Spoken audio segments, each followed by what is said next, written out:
경기 양주시에서 3살 아이를 숨지게 한 혐의를 받는 친부가 검찰에 송치된 가운데 경찰은 친모에 대한 수사도 이어가고 있습니다.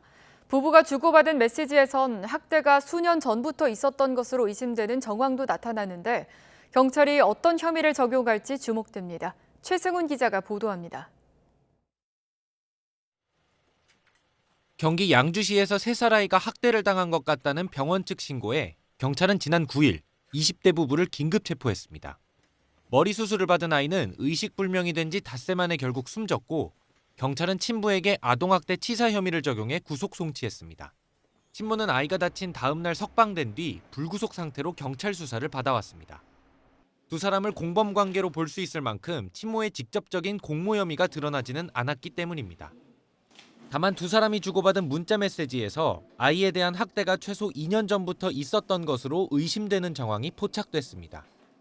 친모가 남편에게 왜 이렇게 심하게 때렸냐라고 하거나 친부가 버릇을 고쳐놓아야 한다고 말하는 등의 내용이 다수 발견된 겁니다.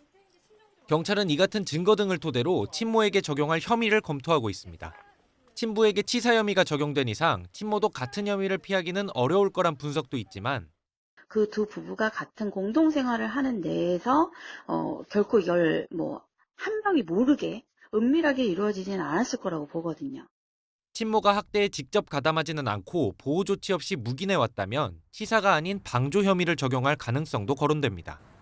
아빠가 아기를 학대하는 상황에서 그냥 그냥 지켜보고만 있었다거나 적극적으로 구하려고 하지 않았다거나 이 정도만 되면 방조 혐의로 친부 송치 후 주거지 등에 대한 추가 압수수색을 진행한 경찰은 친모의 학대 가담 여부와 친부의 살해죄 적용 검토 등에 주력할 전망입니다. YTN 최승훈입니다.